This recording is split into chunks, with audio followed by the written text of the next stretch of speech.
Frank Darris joins us from Darris Law, flood insurance and floods in general. You might think that your regular homeowner's insurance covers flood, but it doesn't. Hey, good point. Just because you have homeowner's insurance does not mean you have any coverage for a flood. That's extra. We can buy it. It's cheap. We should have it. We can get up to $250,000 for our structure, and we can get $100,000 for our contents.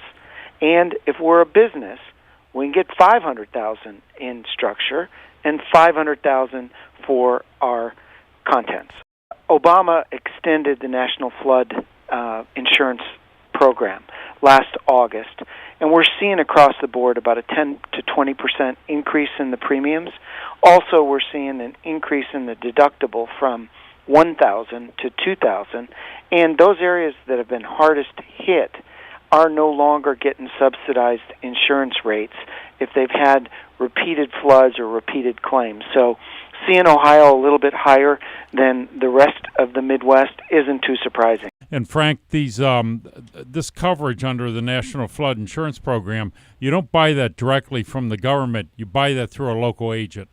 Exactly. If you go on the internet and Google flood insurance, there's a ton of local providers that offer the coverage in Ohio and Kentucky and right there in the Midwest. So it's easy to get. And, you know, I like insurance that's not advertised too often. Why? Because it's cheap and it's stuff we need. Cheap and stuff we need. Though the image that's left of flood insurance is from the hurricanes that hit the East Coast, and everybody's saying, well, why is it that we, the public, have to pay for wealthy folks to be living right on the edge of paradise? Yeah, you know, certainly it's a concern. And what are we going to do? We're just going to board off that area of Sandy Beach back there in New Jersey. You know, that area's got to get redeveloped. Those people that don't have flood insurance are going to have major catastrophic loss. Those properties are starting to sell. I don't know if you've seen it lately, but people are coming in and scooping them up, and they're about 10% under the market. But investors are coming in, and it's going to be a redeveloped, better area. And Frank, one key thing for you to understand is that the words flood and water damage are not one and the same.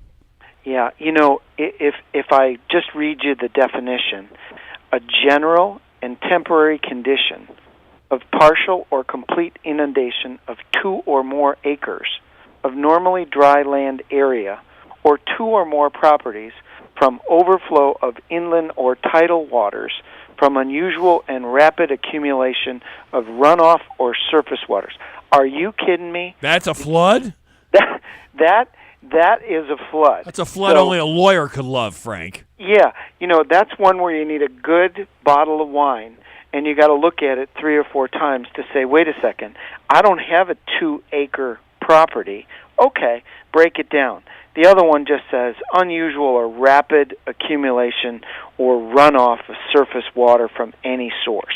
So that's okay. We don't have 2 acres.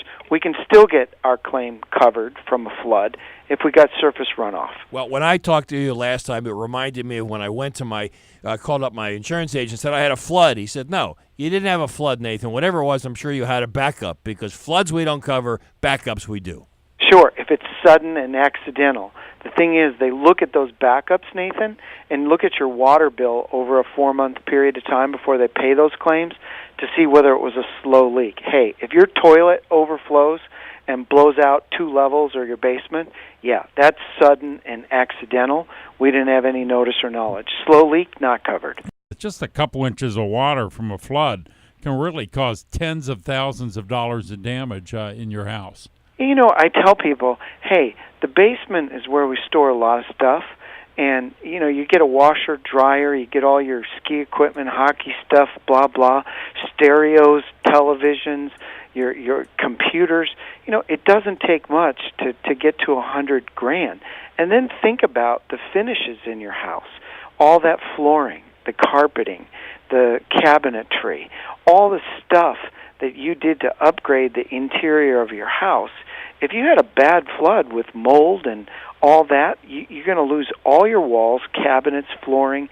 It doesn't take much to get to $250. So for $800, if I get a flood, my stuff's covered because I can't go out and replace that for $100,000. I can't afford that. Absolutely for $800.